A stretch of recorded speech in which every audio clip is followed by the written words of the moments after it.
கர்த்தர் கொடுத்த இந்த நாளுக்காக கர்த்தரை நான் நன்றியோடு துதிக்கிறேன், ஸ்தோத்தரிக்கிறேன்.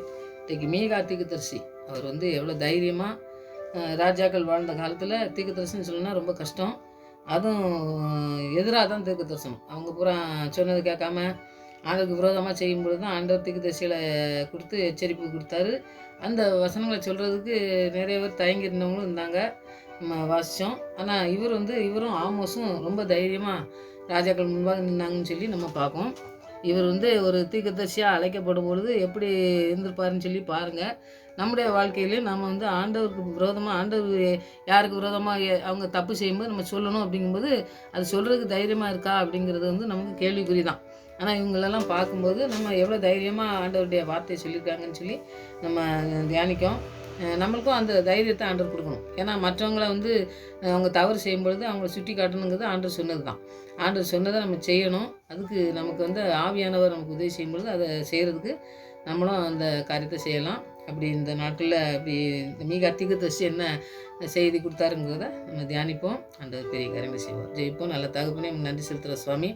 மீகா தீர்க்கதரிசியின் மூலமாய் ஆண்டவரை எங்களுக்கு கற்றுந்த வார்த்தைகளுக்காக நன்றி, எழுதியிருக்கிற வார்த்தைகளுக்காக நன்றி சுவாமி. அதை நாங்கள் ஆண்டவரை கொண்டு கடைபிடிக்கத்தக்கதான கிருபையை நாங்கள் தாங்க. தைரியத்தோடு ராஜாக்கள் முன்பாக ஆண்டவரை எச்சரிப்பின் சத்தத்தை கொடுத்த ஆமோஸ், மீகா அவங்கள போல் நாங்களும் எங்களுடைய வாழ்க்கையில் ஆண்டவரே மற்றவர்களோடு பேசும் பொழுது அவங்க எச்சரிக்கையின் சத்தத்தை நீங்கள் கொடுக்கும் பொழுது அது தைரியமாக நாங்கள் பேச எங்களுக்கு கிருபை தந்து வழிநடத்தமாக ஜெபிக்கிறோம் சுவாமி. எச்சரிப்பை கொடுக்காவில்லாட்டு அந்த இரத்த பலியை என்னிடத்தில் வாங்குவேன்னு சொல்லி எசேக்கியேல் தீர்க்கதரிசியின் மூலமாக நாங்கள் வாசிக்கிறோமே சுவாமி. அதுபோல் ஆண்டவரே எச்சரிப்பின் சத்தத்தை கொடுக்கும் பொழுது ஆண்டவரே தைரியமாய் இந்த வார்த்தைகளை நாங்கள் ஆண்டவரை சொல்லத்தக்கதான கிருபை இந்த நாட்களில் நீ தந்து வழிநடத்தமாக ஜெபிக்கிறோம். அப்படிப்பட்ட காரியங்களை நீ செய்து வழிநடத்த நீங்கள் தான் அழைத்திருப்பீர் என்றால் அதை நாங்கள் செய்ய எங்களுக்கு கிருபை தந்து வழிநடத்தமாக ஜெபிக்கிறோம். இந்த நாட்களில் அப்படியே நீ நடத்த போகிறக்காக நன்றி செலுத்துகிறோம், துதிக்கிறோம், ஸ்தோத்திரிக்கிறோம். ஆவியானவர் எங்களுக்கு உதவி செய்யுங்க. ஆண்டவரே எங்களுக்கு கற்றுத்தாங்க, அதன்படி கீழ்ப்படியே எங்களுக்கு உதவி செய்யுங்க. துதிக்க நம்ம எல்லாம் அம்மக்கே செலுத்துகிறேன்.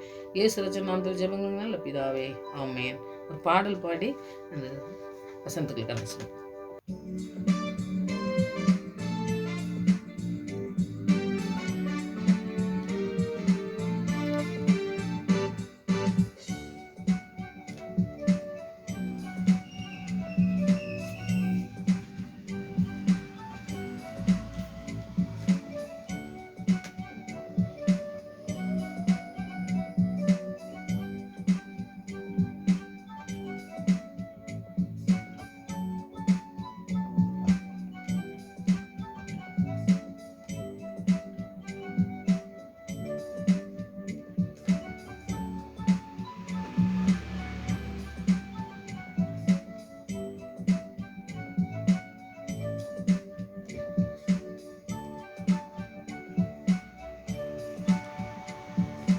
ஆயிரம் ஆயிரம் நன்மைகள் அனுதினம் என்னை சூழ்ந்திட கிருபையும் இரக்கம் அன்பும் கொண்டீரே. ஆயிரம் ஆயிரம் நன்மைகள் அனுதினம் என்னை சூழ்ந்திட கிருபையும் இரக்கம் அன்பும் கொண்டீரே. நல்ல எபினேசராய் என்னை நடத்தி வந்தீரே, நன்றி சொல்ல வார்த்தை இல்லையே. நல்ல எபினேசராய் என்னை நடத்தி வந்தீரே, நன்றி சொல்ல வார்த்தை இல்லையே.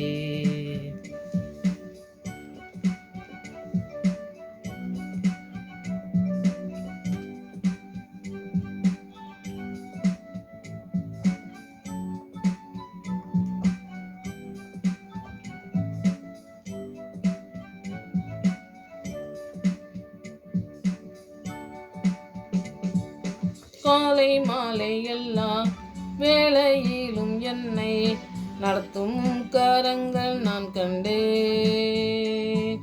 தேவை பெருகும் போது சிக்கி தவித்திடாது உதவும் கரங்கள் நான் கண்டே. காலை மாலை எல்லா வேளையிலும் என்னை நடத்தும் கரங்கள் நான் கண்டே. தேவை பெருகும் போது சிக்கி தவித்திடாது உதவும் கரங்கள் நான் கண்டே. எல்லா நெருக்கத்திலும் என்னை விழாமல் காக்கும் அன்பின் நல்ல கர்த்தரே. எல்லா நெருக்கத்திலும் என்னை லாமல் காக்கும் அன்பின் நல்ல கர்த்தரே.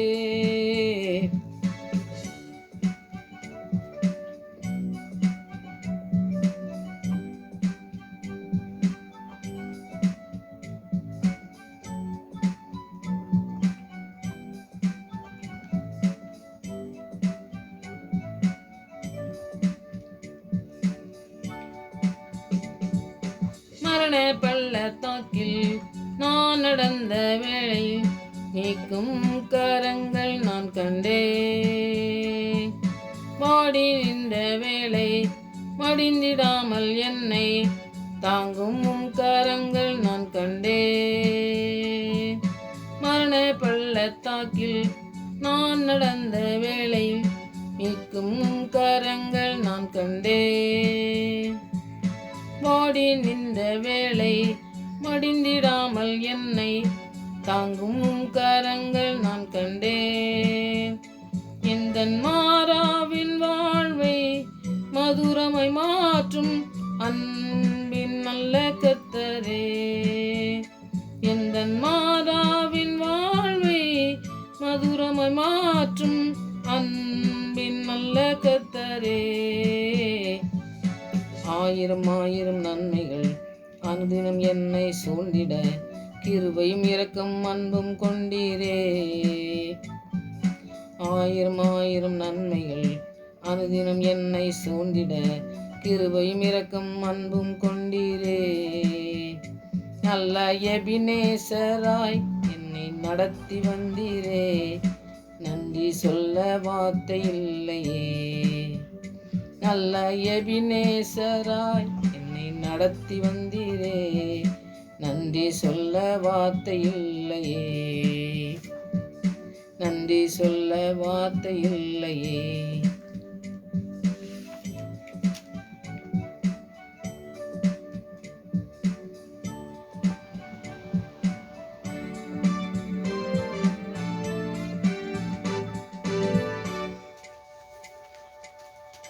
இன்றைக்கி மீகா தீர்க்கதரிசியை பற்றி நம்ம சில காரியங்கள் நம்ம படிப்போம். நான் சொல்கிறது என்னென்னா, நான் வந்து சில இதுகளை சொல்லும் பொழுது நீங்கள் எல்லாத்தையும் சொல்லலைனாலும் நீங்கள் அந்த புஸ்தகத்தை எல்லாத்தையும் படிச்சிருங்க. இது படிச்சிங்கனாக்கி நிறைய காரியங்கள் நமக்கு தெரியும். ஏன்னா நம்ம வாழ்க்கைக்கு நிறைய தேவைப்படுது இந்த நாட்களில். நம்ம ஒன்றுமே தெரியாமல் இருந்தோம்னாக்கி நமக்கு கற்றுத்தரது வேதம் தான். வேதத்தில் உள்ள ரகசியங்களை நம்ம கற்றுக்கொள்ளும் பொழுது நிறைய காரியங்கள் தீர்க்கதரிசியின் மூலமாக நம்ம கற்றுக்கொள்ள முடியும். அதை நீங்கள் இந்த 7 அதிகாரம் அதில் இருக்குது, அது எல்லாத்தையும் படிங்க. படிச்சுட்டு நான் சொல்கிற குறிப்பு நிறைய நான் சொல்லலைனாலும் நீங்கள் படித்து அதன் மொழி நடக்கிறதுக்கு நீங்கள் ஜெபிங்க. அந்த ஜெபத்தோடு கூட நீங்கள் அதை தியானிங்க.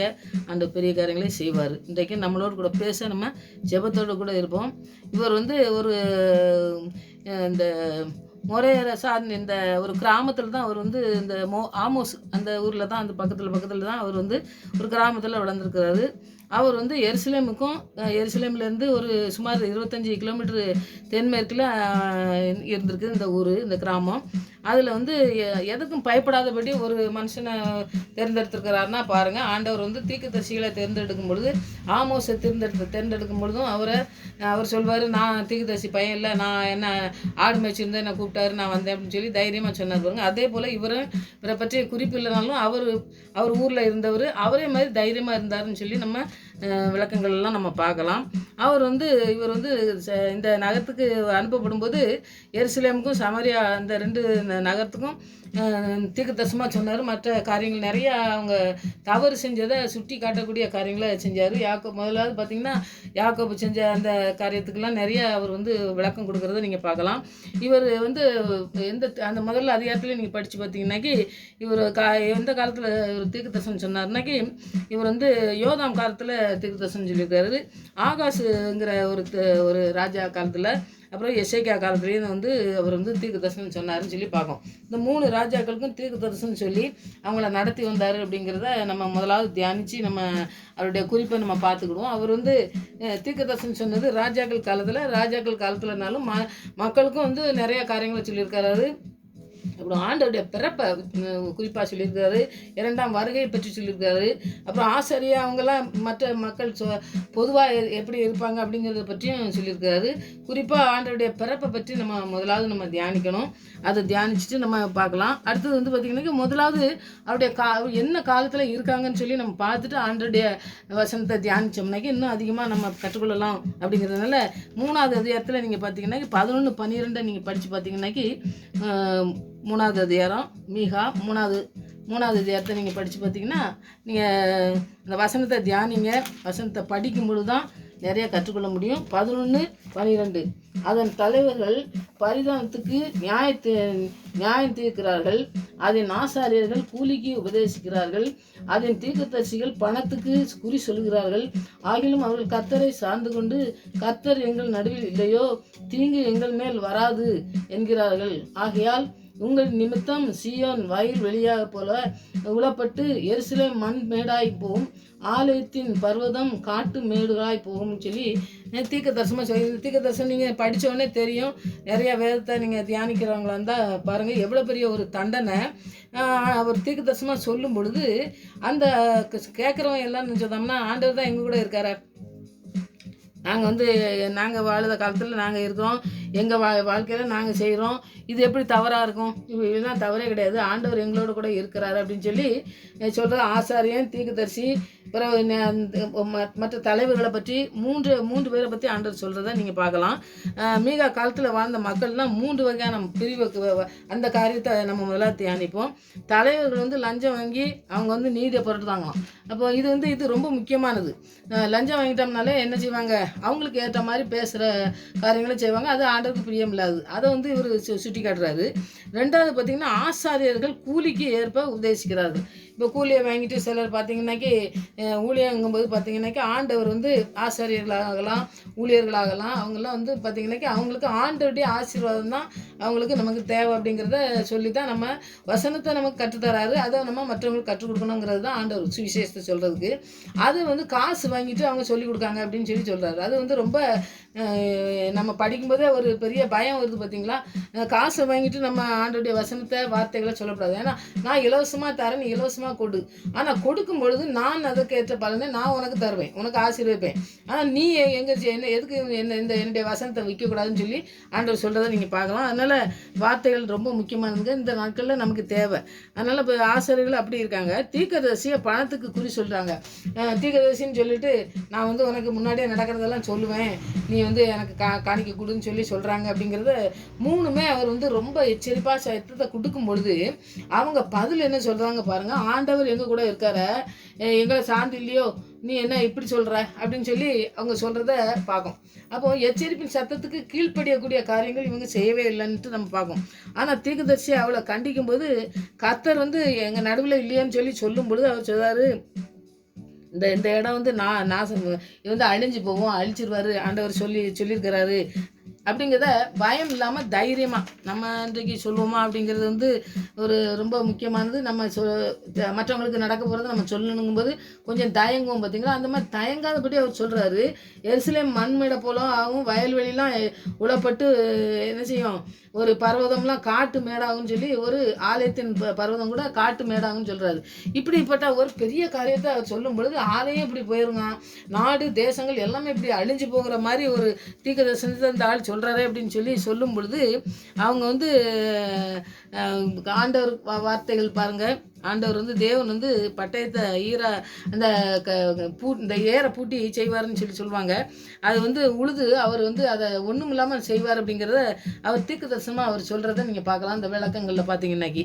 அப்போ பார்த்தீங்கன்னாக்கி இந்த 3:12 அவர் சொல்கிறாரு பார்த்தீங்களா. அந்த காரியம் இந்த தீர்க்க தரிசனியை சொல்லி 100 வருஷங்கள் கடந்து பின்பும் எருசலேமும் அழிக்கப்படலை, மண்மேடாகுன்னு சொன்னார் பார்த்தீங்களா. அது நடக்கவே இல்லை. அப்படிங்கும்போது இவன் அந்த இறைமை தீர்க்க தரிசியில் நீங்கள் வர்றதை நீங்கள் பார்க்கலாம். எரேமியா தீர்க்கதரிசியில் எருசலேம் அழிந்து எழுத பற்றி சொல்லி அவர் வந்து நிறைய தலைவர்களை தேசத்தை பற்றி அவர் சொல்லும் பொழுது எரேமியாவை என்ன சொல்கிறாங்க, இந்த ராஜ துரோகம், அதாவது தேச தலைவர்களுக்கு எதிராக துரோகம் குற்றம் சாட்டி அவங்க வந்து ராஜ துரோகம் பண்ணலாம், ஆண்டவர் ராஜாக்கள்லாம் அப்படி போயிடுவாங்க, ஆசாரியங்கள் அழிஞ்சு போவோம், ஆலயம் அழிஞ்சு போகும்ட்டு சொல்கிறான்னு சொல்லி அவரை வந்து என்ன செய்தாங்க, கொல்லதுக்கு முயற்சி பண்ணுறாங்கன்னு சொல்லி நம்ம பார்க்கோம். அப்போ அப்படி முயற்சி பண்ணும்போது அப்போ இந்த மீகா தீர்க்கதரிசியை எடுத்து காட்டி எரேமியாவை தப்பிச்சாங்கன்னு சொல்லி பார்க்கோம். அப்போ மீகா அதுக்கு முன்னாடியே சொல்லியிருக்கிறாரு, அவர் தைரியமாக சொல்லியிருக்காரு பாரு, அந்த காரியங்களை தான் எரேமியா தீர்க்கதரிசி சொல்கிறாரு. அதனால் எரேமியாவை நீ அவர் மட்டும் சொன்னாருன்ட்டு நீ குற்றம் சொல்லக்கூடாது, அப்போ பார்த்தா மீகாவும் சொல்லியிருக்கிறாரே அப்படின்னு சொல்லி அவங்க சொல்லி அந்த இடத்துல யாரோ ஒருத்தரை வச்சு ஆண்டவர் வந்து விடுதலை செய்வார் பார்த்தீங்களா, அந்த மாதிரி விடுவிச்சாருன்னு சொல்லி எரேமியா 26, 18, 19 பார்த்தீங்கன்னாக்கி அந்த இடத்துல அவருக்கு எரேமியா தீர்க்கதரிசிக்கு நடந்தது.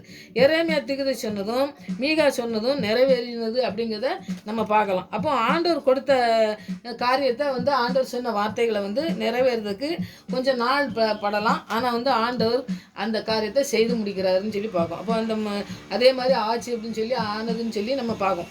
அப்போ அந்த காரியங்களை அந்த 2 பேரும் சொன்ன காரியங்கள் வந்து என்னென்னா தைரியமாக சொல்லியிருக்காங்க.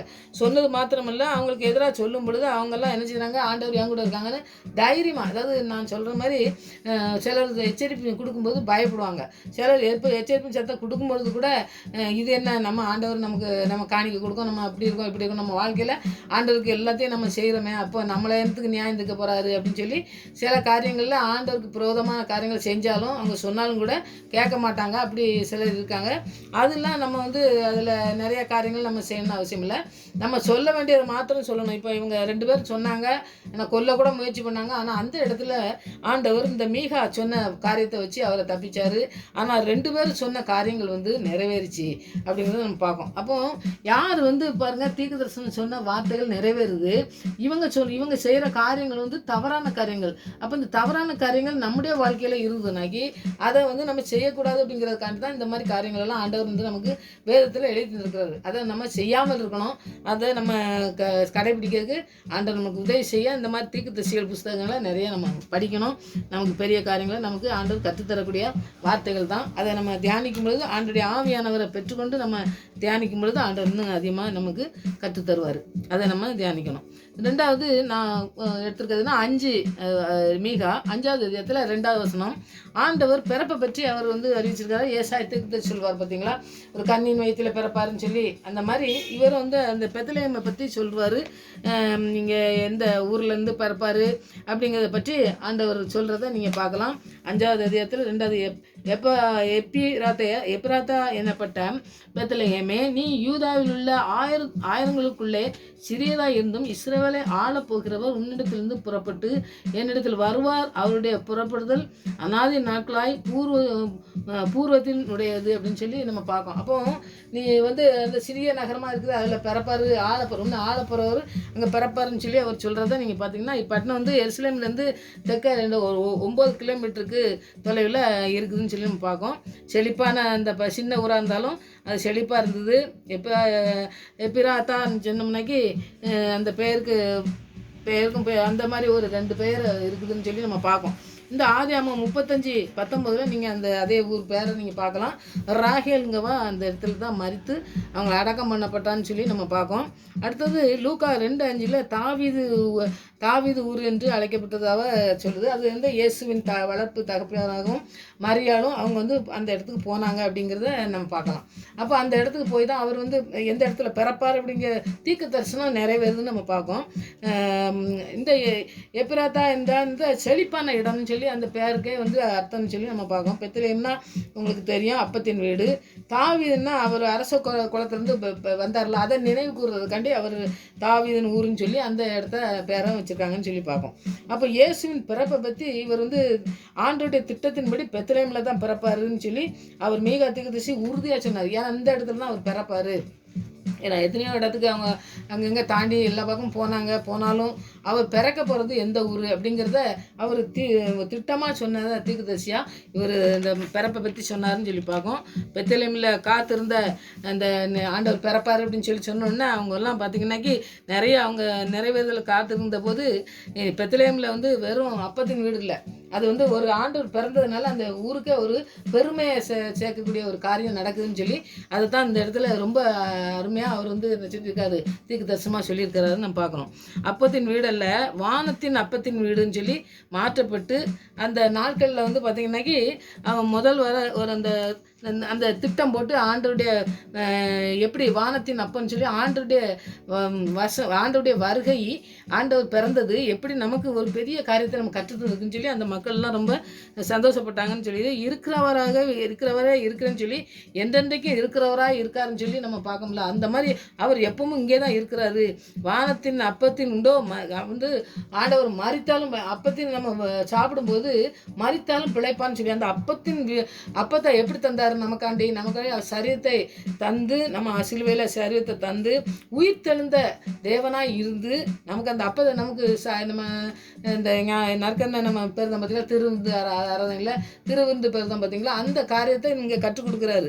ஆண்டவர் நமக்காக பிக்கப்பட்டு 3ஆம் நாள் உயிர் தெழுந்ததுனால அந்த உயிர் தெழுதல் அந்த நமக்கு நிறையா வந்து என்னன்னா குறைகள் இருந்தது நம்முடைய வாழ்க்கையில். நிறைய வந்து நமக்கு நம்மளை வந்து விடுவிக்கிறதுக்கு நம்ம ரட்சிக்கிறதுக்கு ஒருத்தருமே இல்லை. நம்ம மனம் போல நடந்த பொழுது ஆண்டவர் பிறப்பின் படினால நமக்கு இருந்த ஒரு நிறைய நம்ம உலகத்தில் என்னெல்லாம் பசிதாக இருக்குதோ, நமக்கு தேவையில்லாத காரியங்கள்லாம் பசி இருக்கும் பார்த்தீங்களா, அதெல்லாம் தீர்க்கிறதுக்காக இந்த நற்கண்ணை பந்தியில் நம்ம பெறணும்.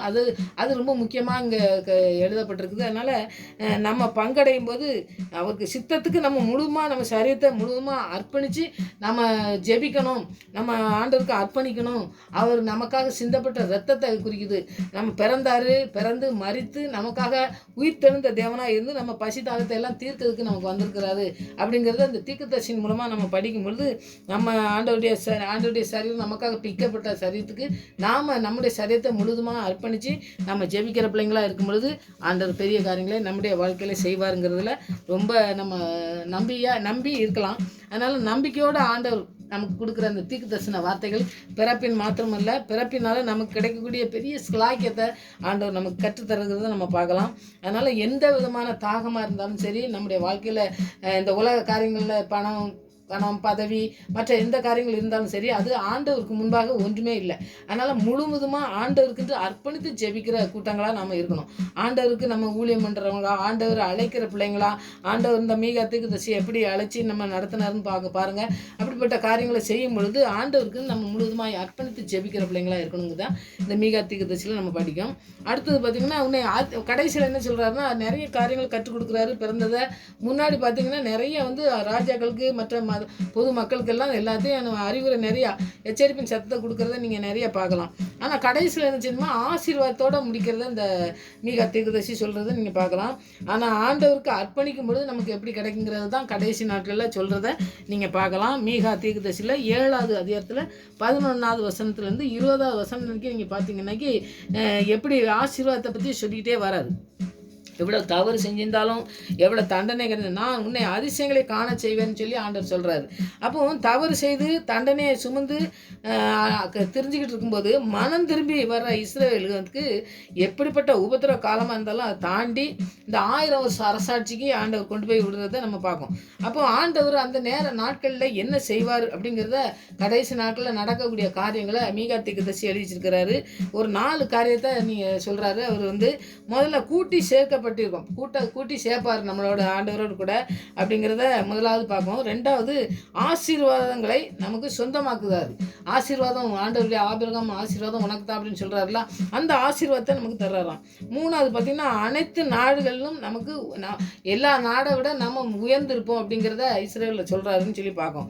அப்போ இஸ்ரேல் மாத்திரம் இல்லை, நம்மளையும் வந்து உயர்த்துறதுக்கு நம்ம அர்ப்பணிக்கும் பொழுது அது செய்கிறாருன்னு நம்ம பார்க்கோம். இது 4 காரியத்தையுமே நம்ம இப்போ நமக்கு சொந்தமாக்கி கொள்ள தான் ஆண்டவர் எழுத்திருக்காருன்னு பார்க்கலாம். இஸ்ரேல் மக்களுக்கு மாத்திரமல்ல எல்லாருக்கும் சொல்லியிருக்காரு. 4வது காரியம் மன்னிப்பு பெற்றிருக்கணும்.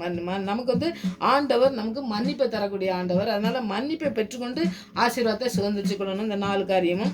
அதனால் ஆபிரகாமுக்கு உடன்படிக்கையாய் கொடுத்தாரில் ஆசீர்வாதத்தை அனுபவிப்பேன்னு சொல்லி அந்த இது வந்து எகிப்திலேருந்து புறப்பட்டு ஆபிரகாமுக்கு அந்த உடன்படிக்கையை கொடுக்கும் பொழுதே ஆண்டவர் என்ன சொல்கிறாருன்னா, இங்கே என்ன சொல்கிறாருன்னா மீகா தீர்க்கதரிசி அந்த எகிப்திலேருந்து புறப்பட்டு வந்தபோது அவங்களுக்கு என்ன மாதிரி அதிசயங்களை செஞ்சு அவங்களுக்கு நீங்கள் சொன்னால் கடலை விளக்குறாரு, சாப்பாடு மண்ணா கொடுக்குறாரு, நிறைய காரியங்கள் தண்ணி இல்லாதப்போ தண்ணி கொடுக்குறாரு, நிறைய அந்த அவங்க 40 வருஷம் அவங்க வனாந்தரத்தில் போகும்பொழுது எதுவுமே குறைவு இல்லாதபடி ஆண்டவர் நடத்தினாருன்னு நம்ம பார்க்கோம். அப்போ காணும் வரைக்கும் அவங்க வந்து குறைவு இல்லாமல் இருந்தது போல் இந்த நாட்கள்லையும் நாங்கள் வந்து அதிசயங்களை காண செய்வேன், இந்த ஆசீர்வாதம் நம்ம வாழ்க்கையில் கண்டிப்பாக ஆண்டவர் வந்து செய்வார் அப்படிங்கிற ஒரு உறுதிப்பாடை வந்து ஆண்டவர் கொடுக்குறத நீங்கள் பார்க்கலாம் தீர்க்கதரிசியின் மூலமாக. அப்போ நம்முடைய வாழ்க்கையில் இந்த அதிசயங்களை ஆண்டவர் நம்மளை அதிசயங்களை காண செய்கிற நாட்களாக அந்த நாட்கள் மாறணும். நம்முடைய தண்டனை நமக்கு வந்த தண்டனைகளை நம்ம மனம் திரும்பி ஆண்டவர்கிட்ட நமக்கு தண்டனை வராதபடி இஸ்ரேல் மக்கள் எப்படி அந்த உபத்திரத்தில் ஆண்டவர்கிட்ட போனாங்க அப்படிங்கிறத சொல்லும் பொழுது நம்முடைய வாழ்க்கையிலையும் நம்ம ஆண்டவர் நம்மளை கூட்டி சேர்க்கணும், நம்மளுக்கு ஆசீர்வாதம் தரணும், மற்றவங்களோட நம்ம ஆசீர்வாதமாக இருக்கணும், நம்முடைய இருக்கிற நாடு நம்ம இருக்கிற இடங்கள் எல்லாம் ஆசீர்வாதமாக இருக்கணும், மன்னிப்பை பெற்றுக்கணும், ஆண்டவர்கிட்ட மன்னிப்பை பெற்றுக்கொள்ளணும், நம்முடைய தவறுகள் செஞ்சுக்கிறதெல்லாம் மன்னிப்பை பெற்றுக்கொண்டு அவர் ரட்சிப்பை பெற்றுக்கொண்டு நம்ம வாழும் பொழுது இந்த ஆசீர்வாதம் எல்லாம் ஆபிரகாமின் ஆசீர்வாதம் பூரா நமக்கு தான் சொல்லி ஆண்டவர் இந்த மீகா தீர்க்கதரிசி மூலமாக சொல்கிறாரு. அதனால் நம்முடைய வாழ்க்கை என்ன இருந்தாலும் சரி, நம்முடைய வாழ்க்கையில் என்ன தேவையாக இருந்தாலும் சரி, கிறிஸ்துவுக்கு முழுவதுமாக அர்ப்பணித்து நம்ம வாழும் பொழுது அவர்கிட்ட ஒப்பு கொடுத்து வாழும் பொழுது எந்த குறைகளும் நிறைவாக்கப்படும் சொல்லி நம்ம பார்ப்போம். ஆண்டவர் ஒரு நாளும் குறைவாக வைக்கிற ஆண்டவர் இல்லை. நம்ம வந்து ஆண்டவர்கிட்ட முழுவதுமாக நம்ம அர்ப்பணிச்சிடணும். முழுவதுமாக அர்ப்பணித்த பிள்ளைங்களை அவர் அற்புதமாக நடத்துகிற தேவன். அதனால் ஆண்டவருடைய கரத்தில் நம்ம அதிசயங்களை காண இந்த கடைசி நாட்களில் நம்ம அர்ப்பணிக்கணும். அவருடைய பிறப்பை குறித்து படித்தோம், அவருக்கு சிலுவை மரணத்தின் மூலமாக நம்ம முழுவதுமாக அர்ப்பணிக்கணும். அப்படிப்பட்ட காரியங்கள். அடுத்தது முதலாவது சொன்னாங்களா, ஆசாரியம் எப்படி இருக்கணும், எப்படிப்பட்ட மக்கள் எப்படி இருக்கணும், தீர்க்கதரிசி எப்படி இருக்கணுங்கிறதெல்லாம் அவர் சொல்லியிருக்காரு. அதுபடி இருக்கிறதுக்கு நம்ம இன்றைக்கு நாள் ஜெபிக்கணும், மற்றவங்களுக்காண்டி ஜெபிக்கணும், தீர்க்கதரிசி சரியான பாதையில் போகணும், ஆசாரிய மக்கள் சரியான பாதையில் போகணும், ஆண்டவருடைய வசனத்துக்கு கீழ்ப்படியணும், ஆண்டவருடைய ரத்தத்தையும் சரீரத்தையும் பானம் பண்ணுகிற பிள்ளைங்களாக இருந்து அதுக்கு ஒப்பு கொடுக்கணும். முழுவதுமாய் நம்முடைய சரீரம் ஆவி ஆத்மா சரீரத்தை முழுவதுமாய் ஆளுகை செய்கிற ஆத்மாவை எல்லாத்தையும் ஆளுகை செய்கிற தேவனுக்கு நம்ம முழுவதுமாக அர்ப்பணித்து நம்ம ஜெபிக்கணும். அடுத்தது நம்ம மனம் திரும்பணும். மனம் திரும்புதல் ரொம்ப முக்கியமானது. மனம் திரும்பலை பற்றி தான் ஆண்டவர் ஆண்டவர் யோவான் ஸ்தானம்னு அதே தான் சொல்லுவார். இயேசு வந்த பிறகும் அவரும் அதே தான் பிரசங்கம் பண்ணுவார். மனம் திரும்புதல் ரொம்ப முக்கியமானதுங்க. நம்ம தவறு செய்கிறது மனுஷனுடைய இயல்பு. ஆனால் மனுஷன் தவறு செய்யும் பொழுது அதை வந்து அந்த தண்டனைக்கு தப்பித்து கொள்ளணும்னாக்கி மனம் திரும்பி அவர்கிட்ட மன்னிப்பு கேட்கணும், அவர் ரட்சிப்பை பெற்றுக்கொள்ளணும், அவருடைய ரத்தத்தினால் கழுவப்பட்டு அவருடைய வார்த்தை கீழ்ப்படிகிறதுக்கு நம்ம ஒப்பு கொடுத்து வாழும் பொழுது அவர் நம்மளை நடத்த வல்லமையுள்ளவர். நம்ம தவறுகளை எல்லாம் மன்னித்து ஆண்டவர் நம்மளை புது சிருஷ்டியாய் மாற்றி நம்மளை நடத்துகிற நல்ல தகப்பனாக இருக்கிறதுனால இந்த மீகா தீர்க்கதரிசி எத்தனையோ எச்சரிக்கும் சத்தம் கொடுக்கும்பொழுது அவங்க பயப்படாதபடி இருந்தது போல இல்லாதபடி நம்முடைய வாழ்க்கையில் நம்ம முழுவதுமாக அர்ப்பணிக்கணும். நம்ம சரீரத்தை ஆவி ஆத்மா சரீரத்தை சிலுவையின் அடியில் நம்ம அர்ப்பணிக்கணும். கடைசியில் மனம் திரும்பணும். நம்முடைய வாழ்க்கையில் எல்லா ஆசீர்வாதத்தையும் நான் உன்னை ஆசீர்வதிக்கப்படுவேன்னு சொல்லி ஆசீர்வதிக்கதை நீங்கள் காண்பான்னு சொல்கிறார், அதிசயங்களை காண்பான்னு சொல்கிறார், அற்புதங்களை செய்வேன்னு சொல்கிறார். அப்படி வனாந்தரத்தில் அந்த இஸ்ரேல் மக்களை நடத்துனது போல் நம்மளும் வனாந்தர வாழ்க்கையில் இருப்போம்னால் இந்த நாட்களில் எத்தனையோ குறைகள் இருக்குது, எத்தனையோ நோய்கள் பிரச்சனைகள் வருது. ஆனாலும் ஆண்டவர் நம்மளை நடத்தணும் அப்படின்னு நம்ம அர்ப்பணித்து நம்ம ஜெபிப்போம். ஆண்டவர் நம்முடைய வாழ்க்கையிலும் பெரிய காரியங்கள் செய்வார். ஆமென். ஜெபிப்போம். கண்மலையின் மறைவில் என் உள்ளங்கையின் நடுவில் கண்களின் கருவிழி போல இம்மட்டும் காத்திரே. கண்மலையின் மறைவில் என் உள்ளங்கையின் நடுவில் கண்களின் கருவிழி போல இம்மட்டும் காத்திரே. சகலத்தையும் செய்ய வல்லவரே, நீ நினைத்தது தடைபடாதே. சகலத்தையும் செய்ய வல்லவரே, நீ நினைத்தது ஒன்றும் தடைபடாதே. அதினதின் காலத்தில் நேர்த்தியாய் செய்து முடிப்பவரே, அதினதின் காலத்தில் நேர்த்தியாய் செம்மைய செய்து முடிப்பவரே. கண்மலையின் மறைவில் என் உள்ளங்கையின் நடுவில் கண்களின் கருவிழி போல இம்மட்டும் காத்திரே. நன்றி அப்பா. எங்களை உள்ளங்கையிலே வரைந்து வைத்து எங்களை காத்து வழிநடத்துகிற தேவன், எங்களை அதிசயங்கள் காண செய்வேன் என்று சொன்ன தேவன். தகப்பனே, எச்சரிப்பின் சத்தத்துக்கு கீழ்ப்படியாதபடி ஆண்டவரே, அந்த ஆசாரிகள் பொது மக்கள் ஆண்டவரே, ஸ்தோத்திரம் ஐயா. தகப்பனே, தீர்க்கதரிசிகள் இருக்கும் பொழுது எச்சரிப்பின் சத்தத்தை கொடுக்கும் பொழுது அவங்க எவ்வளோ தைரியமாக இருந்து, அதுபோல் நாங்கள் எங்களுடைய வாழ்க்கையில் இராதபடி ஆண்டவரே உங்களுடைய வார்த்தைக்கு கீழ்ப்படுகிற பிள்ளைகளாய் வாழ கிருபை செய்யுங்க. அப்படி யாராவது இருப்பார்கள் என்றால் ஆண்டவரே, அதுக்கு ஆண்டவரே நீங்கள் மன்னித்து ஆண்டவரே அவங்களை மனம் திரும்பத்தக்கதான கிருபையை தர வேண்டுமா நோக்கி பார்க்கிற சுவாமி. ரெண்டாவது உங்களுடைய பிறப்பின் வசனத்தை ஆண்டவரே மீகா தீர்க்கதரிசி எழுதியிருக்கிறார் ஆண்டவரே. அது எவ்வளோ பெரிய காரியங்களை எங்களுக்கு செய்து முடித்த சிலுவையிலே ஆண்டவரே. அதுக்கு நாங்கள் முழுவதுமாக எங்களுடைய ஆவி ஆத்மா சரீரத்தை முழுவதுமாக அர்ப்பணித்து உம்மிடத்தில் ஒப்பு கொடுக்கத்தக்கதான கிருபையை எங்களுக்கு தந்திருக்கீங்களே, நன்றி செலுத்துகிறப்பா. சிலுவையிலே செய்து முடித்த காரியங்களை ஆண்டவரே நாங்கள் ஆண்டவர் அற்பமாக எண்ணாதபடி அது எவ்வளோ பெரிய மேன்மை எங்களுக்கு தரும் என்று ஆண்டவரே பயத்தோடும் நடுக்கத்தோடும் கூட அந்த இடத்துல நாங்கள் பங்கு பெறவும் அதை நாங்கள் ஆண்டவரை அனுசரிக்கவும் நீங்கள் கிருபை பாராட்ட வேண்டுமா செபிக்கிற ஆண்டவரே. தகப்பனே, அப்படி செய்து வழிநடத்த போறக்கா நன்றி செலுத்துகிறோம். மூன்றாவதாக ஆண்டவரே ஆசீர்வாதத்தை கட்டளையிட்டிருக்கீங்க.